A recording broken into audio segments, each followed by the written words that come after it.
And good morning, Cathy. It's nice for you to join us today. And how are you? It's great to be here, Cindy. I'm really interested in learning how to use this platform and having this chance to talk to you as well. Fantastic. Now, I'm so pleased that we're having this opportunity to have a chat with you, because you're one of the few people I know who's actually gone up a mountain a team member and actually come down a leader. Can you kind of talk me through on what got you interested in joining the team in the first place and what happened after that?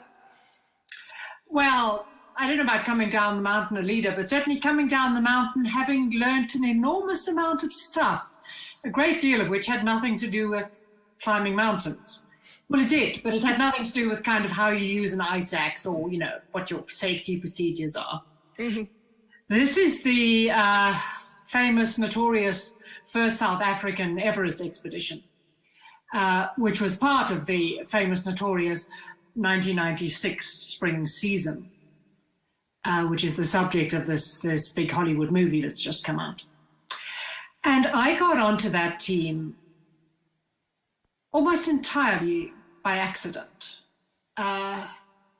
which sounds odd. I mean, you don't think that that's how you're going to go and tackle Everest, but a surprising number of life's really interesting opportunities, I think, do kind of sideswipe you, and you've either got to grab them as they go past and try and make them work, or you lose them.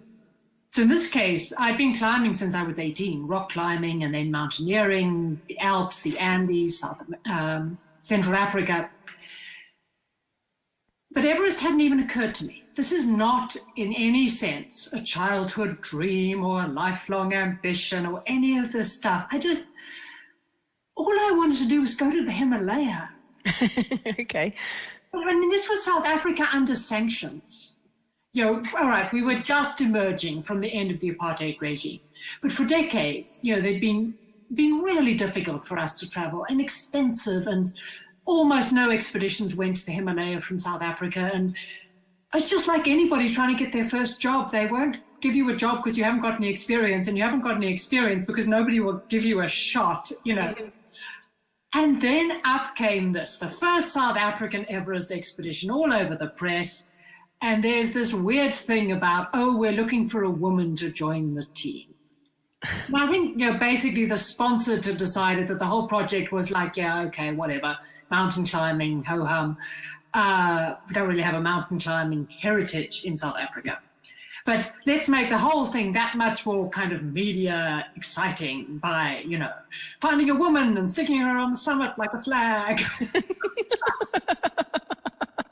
Okay. How the whole thing came across. Like, okay. I wasn't convinced, and I did have girlfriends, you know, given that we were all in our mid-20s at university, postgraduate, you know, all thoroughly feminist and, you know, stuff. I had friends who said, like, no way, you can't apply for that. It's just, yeah, but sometimes you've got to take opportunities even when they aren't kind of ideal. Mm-hmm. I just thought, stuff it. I'll put up with whatever the weird byproducts are of this team. Because it's the Himalaya. So you're the first woman out of South Africa to actually climb the mountain then? Well, so this was the first South African team. So no, the first South African team. We were the first African team. You know, no one from the African continent had climbed Everest at that point. And yeah, but it wasn't about Everest. It was just about Himalaya, apprenticeship. I get to go out there with a bunch of people who presumably know what they're doing on this big mountain, and I get to learn stuff. And that's what I joined. And yeah, it then, of course, turned into this astonishing event. And then it changed my life. Literally. It, you know, started me on a career I didn't know existed. It led to my eventually changing continents. It changed everything. And I say came fairly close to not even actually applying. It's funny, I'd be living such a different life if I hadn't. Do you think you'd be just straightforward climber then, as opposed to a mountaineer, or how did it change your life in such a way that actually you as a climber can actually help me as a business person? I mean, well, in two senses. One was that I discovered that climbers could help business people, which was interesting. I had no idea that professional speaking existed as a concept, or motivational speakers or anything like that. But then it also gave me a set of insights, which were initially fascinating just to me. And then I began to realize that our incredibly dysfunctional team wasn't some massive anomaly. It was a fairly common set of circumstances based around a reasonably common set of dynamics, and that this did not only apply to people who are out there climbing mountains. And that was fascinating. So I think just to give this some slight context, the South African expedition turned out to be famously dysfunctional, at least to start with. I mean, to the extent to which we actually had 3 team members walk out before we got to base camp. And all of this was splashed all over the media in South Africa and leaked out into international media as well, and was playing out in front of other international teams on the mountain. And it's like, yeah, how to have a complete meltdown in front of everybody. But if you had that many people leave the team at base camp, I mean, wouldn't that endanger the project? Well, exactly. Would it endanger the project? Because that's what forces you to say, well, what is the project? And what does it really take to fulfill your project? It forced us to be explicit about a whole lot of stuff that we'd simply taken for granted, that we just made assumptions about. Just to sort of make a couple of those explicit. For example, we just assumed that because everyone loved climbing, we'd get on with each other. We share a common passion. Why wouldn't we? You know, you go climbing with someone for a week, it's fine, you have a good time. Why wouldn't that translate to an expedition which is actually going to take 3 months and is under much more public scrutiny and pressure, with the whole added side of it's actually a massive business project in the terms you've taken hundreds of thousands of dollars of corporate money in sponsorship. Oh, wow. How is this different from just going for a week's climbing holiday with your friends? It's different in a whole lot of ways. We hadn't thought about that. So in actual fact then, the climbing is business then? Because I didn't realize there was that much corporate money is actually poured into the sponsorship behind. Oh, this is expensive. And again, it's about making it explicit. Climbing is a very big church. Climbing is me on Sunday going out with a mate, over the border into France to spend 6-7 hours on a vertical rock face. We had a great time, but we didn't have to do a great deal of preparation or, thinking it through to make that work. Climbing Everest, it's a piece of project management. Right. And it is, I'm not saying that it's business in the sense we weren't a commercial team. We hadn't paid for our places and that kind of thing. But it's a business project in the sense that you have signed contracts with sponsors. You have contracts with media. You have a legal contract with the Nepalese government in terms of the way your permit works. This is much more than just, oh, hell, let's go up a mountainside together. We hadn't even begun to think through that. So we had our priorities not in the wrong place. Obviously, the actual climbing the mountain is the importance, but we'd completely missed how many other things were going on about this project. We weren't treating it like a proper piece of project management. We hadn't thought through the dynamic of having people who aren't trapped together for a week. Bluntly, you can suck up most people for a week. Okay. 3 months? And this isn't a job where you can go home at night and offload onto your partner or, kick the door or at least maybe get away on the weekend. This is 24/7 in tiny tents, in high stress conditions. Mm-hmm. this magnifies all the ways in which team members begin to really get on each other's nerves. This magnifies all the ways in which slightly dysfunctional points of conflict, just little rubbing sore points, they get blown out of all proportion. This is why it actually turns out that mountain climbing makes a really interesting case study to bring back into business, because we are this exaggerated, over-the-top example of all the ways in which it can go really wrong. So this is when you're talking about extreme, the parallel is climbing, because in business, though, we would just lose the life of the business or lose the life of the customer. But you're talking about in the extreme format, it's a whole load of much more at stake, as it were. Sorry, I'm being visited by the cat. Just this is getting on the cat. It's a thing that happens. Oh. Yes, I agree. How much is at stake? Yes, I agree with you in the sense that, sorry, the cat. In the sense that we can die. And so in that sense, again, our risks are exaggerated and more obvious. And so that can be useful in trying to talk through risk management. But I'm slightly uncomfortable when my corporate clients go, oh, yeah, you take like real risk and, us, whatever. Like, hang on. Some of my corporate clients are major investment management firms.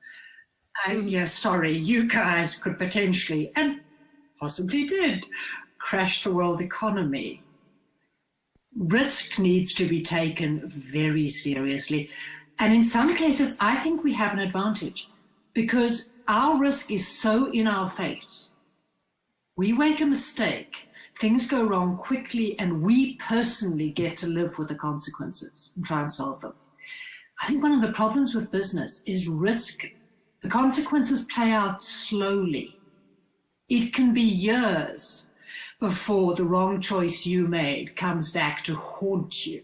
I mean, look at VW. Yeah, look how long that one's been playing out. It's a massive risk that they've taken. And the people who took the risk may well not be the ones who then have to live with the consequences. Either they've left the company or the risk has been put onto the customers, the public, the people who invested in the pension fund, whoever it is. And that's why I think it's important to talk very explicitly about real risk, big consequence. And if you're in the kind of business where that consequence doesn't play out immediately, how are you going to make people feel accountable for the risk they're taking? So do you think that in the difference between a successful business and a business then are the people within it and how they actually treat risk and how they regard risk? So, for example, going back to your two examples of VW and investment management. Investment management is somebody else's money. VW, well, it's something that will come up in 5 years' time.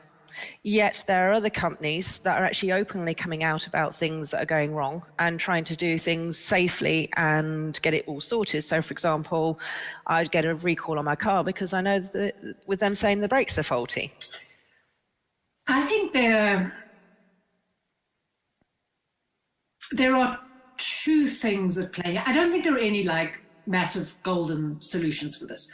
This is just part of life being complex, and we have to acknowledge that as we try and navigate our way through, manage our projects, manage our teams. But I do think there are two solutions, and both of them are, again, things that we use in the mountains. The one is that before you leave home, you agree on certain absolute parameters. You agree that, look, no matter how tempting it is, no matter how close we are to the summit, no matter how many extenuating circumstances we can think of just this once, there are certain things that we agree that we don't do. on that Everest expedition, one of them, because we knew we weren't the most experienced team on that mountain by any means, we're not going to climb into unknown ground in unstable weather, which is one of the reasons why on the 10th of May, 3 teams went for the summit. And despite the fact we were at the top camp, we didn't. Not because we thought they were wrong, they were better than us. But because we had agreed, we know that we're not brilliant. We are not going to get tempted onto bits of the mountain we don't even know yet in bad weather. And it was difficult. I mean, God, one of those teams was, Rob Hall had climbed Everest 5 times. Clearly he knew what he was doing. It was so tempting to slipstream their choices rather than stick with our own. And when they got to the summit, I mean, it really felt as if we were just got it wrong. Clearly we just hadn't been good enough to take the gap and do what was required, and et cetera, et cetera. But then, of course, the next big storm came in and it all ended disastrously. But, that's not another one. Clearly, I'm not saying our team didn't have problems. We had a team member killed on the way down. And ouch. So sorry. Yeah, but there is something, there's stuff to be learned there as well. And it applies to this. Possibly his life might have been saved if we had not allowed him to go on alone.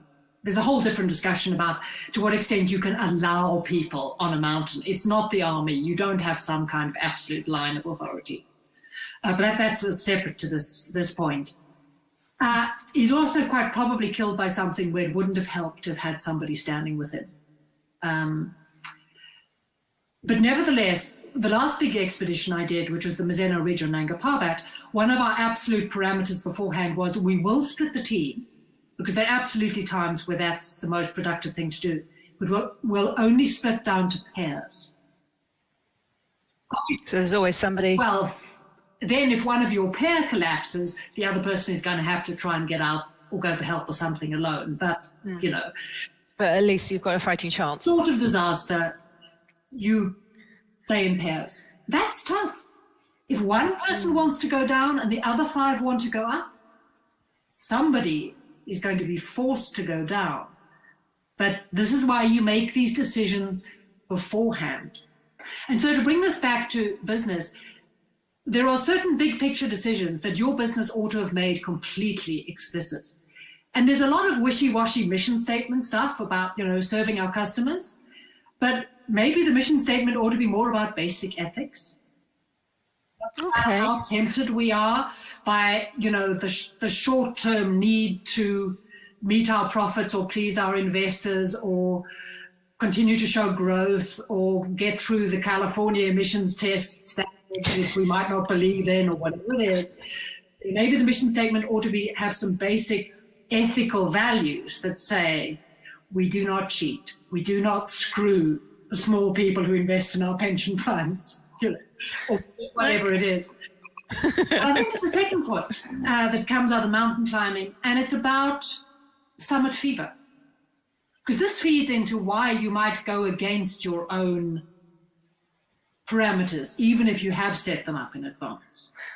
Okay, is this similar to where in business people, they take the gambles because they're more addicted? It's kind of a similar thing? I think it's more that you lose sight of the fact that you can, in any project, you have a set of objectives. Mm-hmm. So in mountain climbing, getting to the summit, it's the big picture, it's the very immediate, hardcore objective, and it's the one that everyone's talking about. And it's the one that gets you called a failure if you don't make it. But there's another objective, which is coming home alive so that you can do this again another time. That's the bigger picture. And what you're trying to do is keep those 2 objectives aligned. Okay. Don't always stay aligned. And when they start to part ways, when they're no longer like this, and they've started to do this, you need to notice that gap. And then you need to remember that coming home alive is actually your priority. And I think businesses get caught up like this. When you're pursuing that big financial target that got set you by the sales team or whatever it is, or you've got to try and show a certain level of profit because that's what your investors expect. Now that every quarter you've got to justify your, you're expected to be producing double-digit growth quarter over quarter, even though frankly that's probably completely impractical. But it's kind of the demand of the market. There's such pressure to produce those figures right now, to make your project a success, to frankly keep your job in certain contexts, that you as an employee and your team leaders and your business have lost sight of the bigger picture, which is that you've broken your ethical standards to meet that figure. You've lost sight of the long-term viability of your company, the financial integrity, their reputation in the market, all that kind of thing. Okay. It's the same sort of thing. It's the summit fever that makes people think, even though they no longer have enough left to get back down, they're going to take what they've got and spend it getting to the summit. As opposed to, right, okay. So that's, I'm just going to bring in the point from JC, because I think that's quite apt, because now we're talking about ethicals, the saving of yourself, your team, what you're trying to do.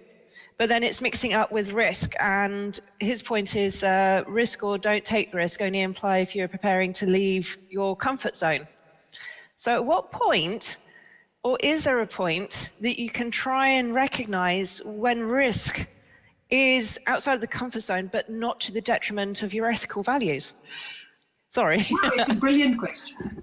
And because anybody who's looking for hard lines isn't going to find them. All we can say is that there's an area where you're quite clearly not taking any risk. You're on the sofa wrapped up in bubble wrap in the hope that that'll make sure that nothing ever goes wrong. Of course, that has a whole set of other kinds of risk. But there's clearly an area where you're in apparent complete safety. There's clearly an area where you are just being completely ludicrous. You are taking levels of risk that are quite clearly going to go wrong. But the vast majority of us, whether we're climbers or whether we're running businesses, we are in the gray area in the middle. And whether our judgments turn out to be, with hindsight, look like they were too safe or too risky is not entirely under our control. And we have to acknowledge that. You know, you take some big risks to get to the summit of Everest, but the weather is on your side and the storm only hits, 20 minutes after you make it back to your top camp. Wow, that was somebody who was really pushing to the limits and pulled it off, and was a great example. The storm comes in 20 minutes earlier. You don't find your tent. Wow, that's another climber that died because they pushed too far and they had summit fever. Right. So it's not always up to you. I had a bank, a small private Swiss bank, tell me that, we got a lot of clients immediately after the banking crisis because, we were seen as having had this great vision and played it safe. And the guy just said to me privately over the dinner, look, we were just incredibly conservative. We always have been. And a year ago, that was seen as us being real fuddy-duddy. And we just had these clients who were all in their 80s kind of thing and wanted a conservative bank. Now we're seen as these great leaders. Yeah, no, we're not going to take credit for this one. That was the environment changed. We didn't change.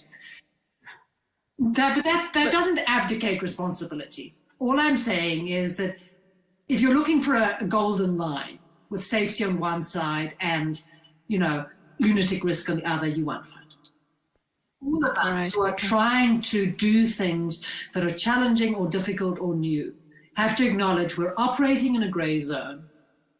We're making our best judgment, but we might not get it right.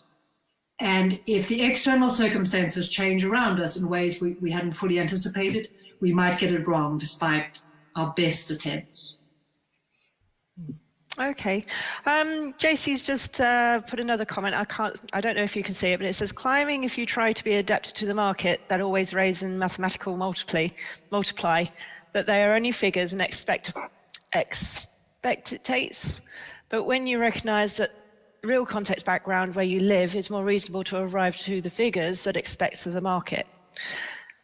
Okay, with baseball in the world, JC, I'm not sure what that means. So, shall we invite it? I take it it's him. Shall we invite him in for a brief chat? You're more than welcome to jump in, JC. The seat is open because we're discussing on how Cathy, as a climber, can actually teach me as a business person some of the lessons that she's learned from the mountain, and so that I can apply it and make sure that I don't make some of the same mistakes. Well, can I make a point about that? Which I don't think that I get to stand up on a stage and go, this is how I climbed Everest, now you're going to run a better business. No, sorry. It's too simple. I think what happens, a lot of business people, they know their stuff. They've researched their own industry, they're on top of their own industry, but they're looking for ideas from elsewhere that might help to move them, to use a cliche, from good to great, or might just help them be that much more effective. And the interesting thing about mountain climbing is the way that it's this simplified, exaggerated case study of project management. And so it can help you to see some of the kind of underlying structural issues that can get a bit lost in the day-to-day management of your own business. And I think that's why these kind of case studies from outside your business, whatever your business is, are interesting. And then it's about saying, okay, those ideas that are so clear when I look at them in her mountain story, where are they lying in what I'm doing? Well, it's interesting that you were saying earlier, because of your team being dysfunctional, with 3 people going up, 3 people dropping out of your team beforehand. That, I can imagine, would have put more pressure and stress on the team that's left behind, which similarly, when I've been in a sales environment and 1 person, 2 people leave either because of their own desire or the company's decided to part ways with them, does put more pressure on everybody else. So I can see the similarity from that viewpoint. But what would you or how did you deal with that as a team? Well, I think one of the things I'm suggesting that people do is look at the dynamic that led you into that level of conflict. Now, I'm not saying that I think every team, the true successful leadership is being able to take absolutely any group of people and bond them together into a highly functioning team. That's just incredibly difficult and utterly exhausting. And not necessarily good for anybody. As the leader, you would do better if you had a team that was slightly more inclined to work together. And the individuals would probably be better off finding a team, a business, a project better suited to their own temperament. The guys who left our team were very good climbers. They just culturally, in the approach, it wasn't the right fit. Right. But so there were a lot of questions to be asked there about, so how did we end up with a team where the culture hadn't been made explicit enough, that we had people in the wrong fit? Then when it began to become apparent that people were kind of talking from very different places, were approaching this project, how did we then fail to open a conversation that said, okay, well, hang on. What is the basic culture of this? What is our approach? Can we make it explicit and then ask people whether they are prepared to buy into it? And if they aren't, then what do we do? Do we change the culture? Do we say to people, if you're not buying in, this is the wrong project for you? By not making any of that explicit, we allowed ourselves to then spiral into what just turned into a massive he said, she said, I'm defending my position to the death because I'm deeply offended by my interpretation of what I think you said without actually having investigated what you actually were trying to get across to me, et cetera, et cetera. This is just saying, oh, well, dysfunctional team members out. This is saying dysfunctional setup that allowed the team to spiral into conflict.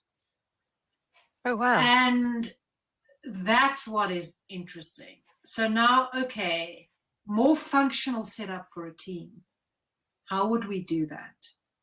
And the first thing that those of us who stayed with the team felt we had to do was be much more explicit about what the goal of the team was. Not just, hey, we're all going climbing in the Himalaya, cool. Which then turned up into a race to like, well, clearly we're the summit team for Everest and you guys are in support because we're better than you are. And the next thing you know, the team's with each other. Okay. Dominance. If we make it explicit, the team is here to get the new South African flag as high as we can up the mountain, not the summit, as high as we can. And that only happens if we all work together with each input of effort. You know, we've now changed the focus. We've made competition explicitly unhelpful because it's not about any one person saving themselves for the summit. It's about working together. We've made collaboration the key focus of the group. We've stated a goal that is not actually invested in any one person about being, well, I'm the best, so clearly I'm the summit climber. It's now about moving the flag up the mountain. We've required a kind of a public commitment to that goal. All of those are useful places to start. It would have helped if we'd done that in Johannesburg as against base camp, but hey, at least we're learning on our feet. But then you've taken those lessons forward as well. Exactly. So what I'm not trying to say that we were some brilliant best practice case study. We weren't. What we were was a fascinating insight into the ways in which teams get it wrong. And then I want to look at why we got it wrong, what we learned, how we managed to use that to improve the project kind of as it was happening, which can be challenging. You don't get a do-over normally on project management. You just get to try and pull yourselves out of disaster while continuing theoretically to implement the project. So on the back of all the corporate sponsorship, project managing the business side of things, you're now having to dive into the behavioral aspects of us humans and how to how to manage people under pressure and stress then. Well, absolutely. And that's where the crossover is. I mean, I don't think anybody in business needs to know how to climb a mountain. I don't think that there's a great deal to be learned about, I don't know, the cat's back. That there's a great deal to be learned about, I don't know, how many ropes we took or how many bottles of oxygen or that sort of stuff. I think what's really interesting is when you start looking at the kind of highly ambitious, highly self-confident people who put their hands up for things like climbing Everest or frankly running multinational companies. They tend to be A-types. They tend to be pretty self-confident. They also tend to be very busy being a leader and very, very quickly stop thinking of themselves as a team member. I'm going to get slightly sidetracked, but yeah, honestly, I do see that from my corporate clients. Everybody's a leader. And you start to think, so who are the team members in the setup? Surely you're a member of your management team. Surely you're, even if we're talking to the board is okay. So having to work with those guys to actually remind them that they are still part of a team, even though they may be a leader of some parts of others, they're still part of a greater team. Yes, I think that with this kind of A-type self-confidence, that means you put your hand up and go, yeah, I'm the person who can do this kind of stuff. I'm the one you need on your team. I'm the one you need running your business, whatever it is. That goes with being quite individualistic. It goes with being quite competitive because you're judging your success against other people. Even on the mountain, it's not a race to climb, but there's no doubt there's a good deal of pecking order stuff that goes on about, so what have you climbed before and what style are you climbing in? And there's just sort of assessing where you fit, judging yourself against other people. That certainly goes on. So with these kind of people comes a tendency very easily to slip into competition. In businesses, very quickly, you're leading your team into a silo because you're not now sharing your information with other teams, or you're not sharing credit because you're too busy furthering your own career as against looking out for the people working within your team. There are all sorts of ways in which competitiveness plays out. So the whole concept of collaborating towards an explicitly set goal that is not about you as an individual or your teams as individuals, I think that's very helpful. And I think this pressure to try and get competitive people to work together is one of the places where mountain climbing teams and business teams meet, where there really is an interesting crossover. Okay. It's not about telling people how to climb a mountain. It's not about saying that, oh yeah, you can set yourself intermediate camps on the way to your summit. I think that's just too simplistic and not really helpful. Most people in business are long past needing that sort of hand-holding. But trying to get the best out of good people who are under acute pressure, acute stress, they're trying to pursue some kind of what could like almost an overwhelming objective that's tough, and it takes time, it takes real discipline, there's a lot of setbacks. That's where I think mountain climbing and sort of business project management meet. Well, in that case, I'm going to sort of like ask a lovely little question of you of how do you get people to work together? Because that's one thing I've seen, what you've talked about with the competitiveness and the stress and the pressure. I've seen a lot of people come together for, even example, a charity of Let's Make Poverty History. And you can see them all vying for top position, top media position, getting their voice out there. But then it seems to all kind of, I don't know, sort of like implode on itself. Is that what you're talking about with the vying for the top position, with the leaders all kind of crunching heads and not realizing they're all part of a bigger team as well? And if so, how would we get and manage the competitive people and get them all working together for the greater cause? I think you need some reasonably explicit leadership into this situation. One proviso, which is I think that leadership shouldn't just be left to the person who's got the big L attached to their name. Certainly on mountains, a lot of times the expert in a particular setup is not necessarily the leader of the group. A good leader can hand the reins of the project over. The other thing is that individually we need to step up. If you're a team member with a dysfunctional leadership, it doesn't help to stand at the water cooler and bitch about how useless your leadership is. It might not feel fair, but if there's a gap there, you need to step up into it. But ways in which I think we can help to try and keep these ambitious teams focused.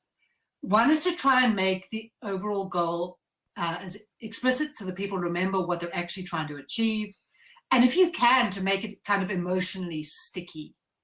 That's the trouble with the sort of goals that get expressed as a big number. This is the sales target we're pursuing. It's easy to quantify and it's very easy to see where you are on the journey, but it's not all that emotionally sticky. If you can try and find goals that make people connect on a deeply emotional level, that will help to keep them more focused when it becomes more difficult. The next thing I think you can do is make it more explicit about how the fact that collaboration makes everybody more successful. And frankly, if you've set up a sales office where they're directly competing with each other on commission and numbers and stuff, I don't know that pointing out that you do have a collaborative workspace. And there are setups where maybe that is the way to run it. And I don't think this is one size fits all.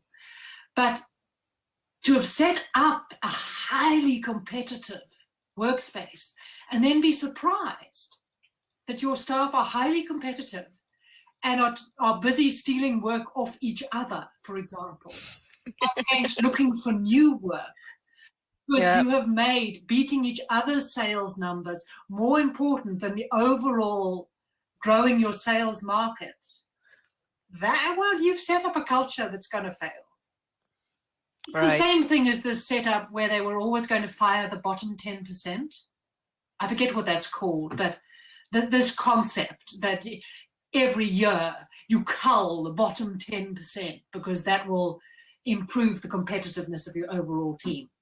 This was somebody's big management theory. A couple of big companies bought into this. All it means is that you are trying very, very hard not to be in the bottom 10%. You're not trying to be in the top 10%, because that doesn't matter. You just do not want to be in the bottom 10%. If the project is in any sense failing, somebody else has to be seen to take it, because they'll be in the bottom 10% and they'll get culled. So that's all setups where you haven't put big collaboration as one of your top values. You haven't expressed a goal that is achieved, where the collaboration in the team allows you to achieve even more.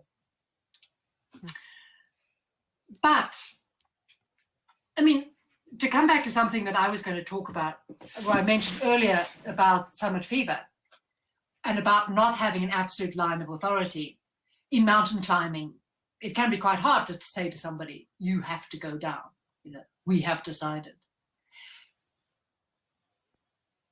You need, while acknowledging that your top people, your strongest people, need to push forward and are probably going to get more recognition, because that's how it works. The people who stand on the summit are the ones who get the news headlines, and everyone forgets that a whole bunch of other people were required to get them up there. Certainly on teams, unless you're climbing Everest solo, which has been done, but most of us are just not good enough to do that. So there are a whole bunch of other people who don't get the glory. They don't get the summit photo. They don't get the name in the record book.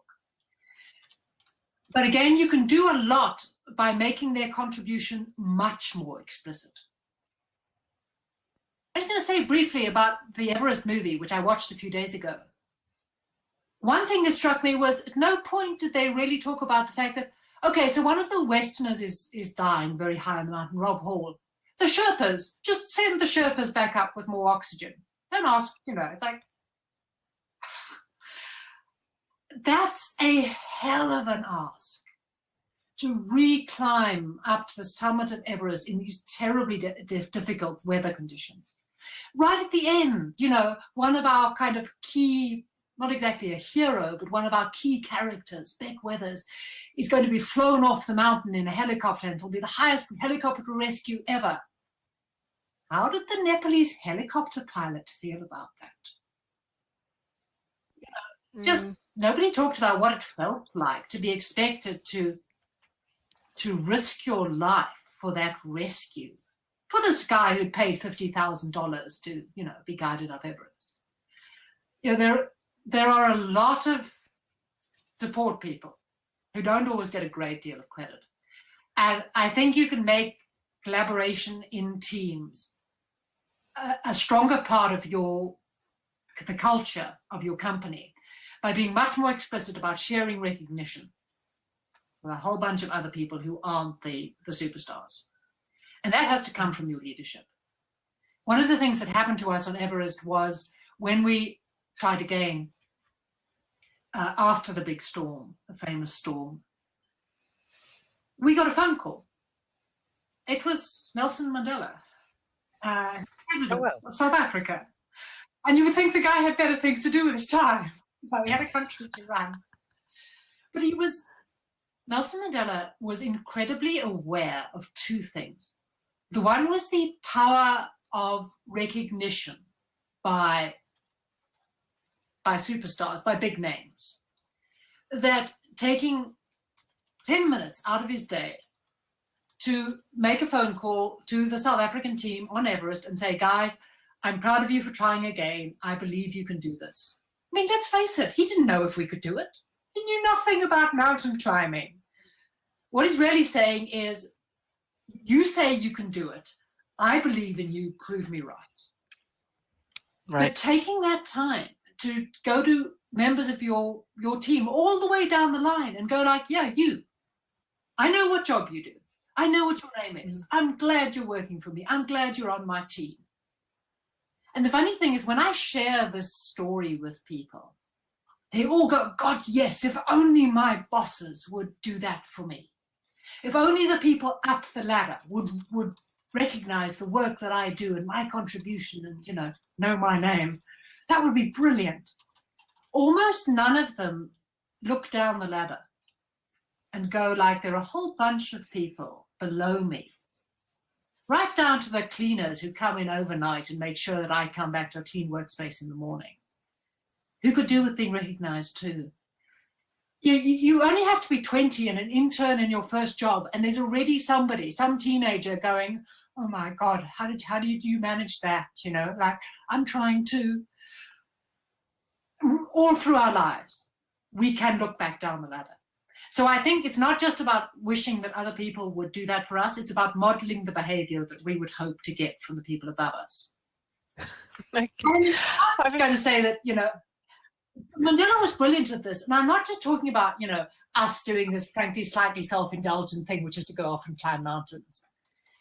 After the whole Everest thing, I was at a fairly fancy dinner where he was the guest of honor. 200 of Johannesburg's great and good and, you know, mostly white, because that was still where the money was at that point. Nelson Mandela, in a receiving line, shakes 200 hands of 200 important people before we can sit down and have a drink and have dinner. And then he tells the hosts, just hang on a minute. Because while this is happening, at the service door into the kitchen in this big ballroom are the black kitchen staff. And they're all black because it's South Africa. Just peering through the door, trying to catch a glimpse of Nelson Mandela. He says, just hang on a minute. He walked into the kitchen. He shook the hand of every single person in the kitchen, down to the dishwashers. And then he came back out to rejoin the fancy dinner with the fancy business people. He was brilliant at seeing the sort of people that a lot of us just kind of treat as wallpaper. Whether it's the Sherpas or the cleaners or the guys on the factory floor or, you know, whoever it is. I've just asked Paul. Oh, hang on, Paul. I think you got a bit of feedback going on there. I've got a bit of echo from you. I just asked Paul to quickly jump on.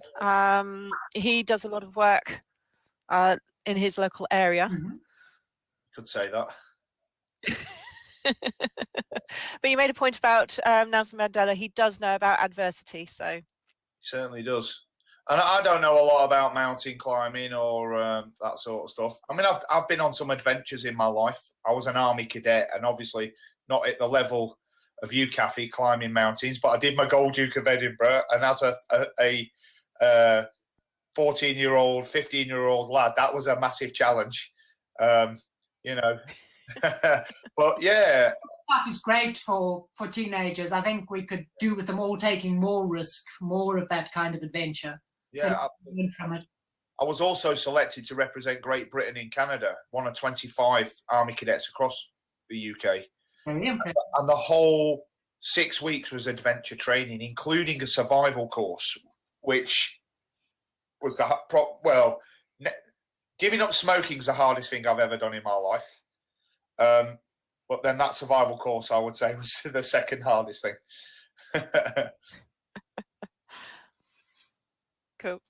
Yeah, well, this is one of the things that we're finding from Cathy, that some of the lessons she's learned are kind of parallels that you can use in business.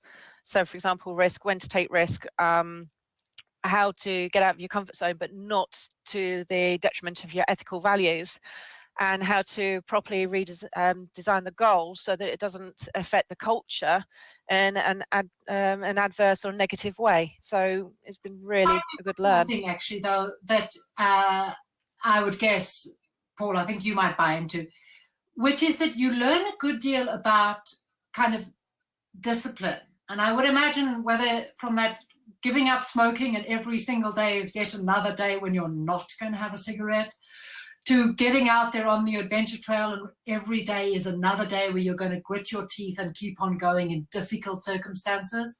Yeah. That's useful. Because I do think we're kind of living in a culture where we're a bit too quick to go like we want instant success. Oh, absolutely. You know, individually we're saying, I want to be a superstar at 18, or whether as a business we're saying, we want brilliant sales figures the week after next to make it happen. It's like, that's unrealistic. Still making realistic goals. Well, the thing with climbing mountains is that it's not only is it physical challenge, it's also a mental challenge, because sometimes you've got to push your body to do things it don't want to do, or is designed to do, for that matter. But smoking is more, I would say, a mental challenge. And sometimes those mental challenges can be as difficult as physical ones. You know, and like I say, was the most difficult thing. That thankfully I've got an understanding wife who, because I nearly killed her. That's always a great help. Understanding. Yeah, absolutely. Joy are a huge help. But I think all of these challenges require a lot of mental discipline. And the thing is, you can take that confidence from one area into another. You can say, yeah, I managed this. Therefore, I can move into that area and absorb a new skill set with the confidence that I've dealt with hard times before, mental and physical grit. I've lived through this stuff. I know I can do this. I have the confidence in myself, my ability to learn and survive and do what it takes to then go and do something new. And that's one of the great things we learn just by making our way through life, is that slowly building confidence that, yeah, we can deal with stuff and we can learn and survive and keep on moving. Totally. Thank you. Well, I'm going to have to start wrapping this up, I'm afraid. And I know, and I'm so tired, because I'd love to hear more about your new stuff that you're doing and the next stuff you're coming. Can we do another one about, and so I can actually hear more about your new stuff that you're doing? Well, I'd love to, because I mean, one of the interesting things is, since I climbed Everest, it's changed. My first Everest expedition was right at the beginning of Everest just beginning to become a commercial concept. Right. Of course, that's happened hugely in the last 15 years. Now you can very much buy a place and be guided up Everest, and they'll kind of run a handrail from base camp to the summit, and all the sort of skill of it is being outsourced to professional guides. But as climbers, you need to move on. Everest isn't quite what it once was. And I've been trying to do some interesting stuff in both my climbing and my speaking work about, right, what happens when this amazing achievement is now apparently everybody's comfort zone, and it's not what it once was. You've got to go move forward. You've got to come up with new challenges. You've got to realize that your skill set is going to have to be pushed forward again, and that's quite a scary thing to do. Well, you could apply that to the same principle to blab, for instance. You know, you know, the thing is that yes, at one time there wasn't that many people doing it, so it was considered a major achievement. It's the same with the International Space Station and space travel now. You know, we don't really marvel as much as we used to when a rocket goes up and delivers supplies and astronauts to the space station. It's not a big deal anymore. It's the same with blab. You know, it started off with a few people, early adopters, and now it's starting. I don't think it's nowhere near going mainstream yet, but it won't be long before it does. No, once they've worked on quite a few of the things, because I know they're doing screen sharing and all the rest of it. So things like that for a lot of the speakers I work with is going to be invaluable. Oh, I can't wait. But I'm going to have to cut this now. And Cathy, I would love to make a new date with you and do this again, but on the next stuff and your new stuff, because I've seen all the pictures where the mountaintop has changed from being pure white to more rubbish and everything else now as well, and get to know more about the Sherpas and the team support and all that side. So I'm going to stop it now and say thank you very much for your time, and thank you for joining us. Thank you. Thank you, everyone. You've been listening to a podcast by the Guild of Speakers. Don't forget to like and subscribe, as it really does help us to get our message out. If you would like to know more about the Guild of Speakers, go to guildofspeakers.club or scan the QR code below.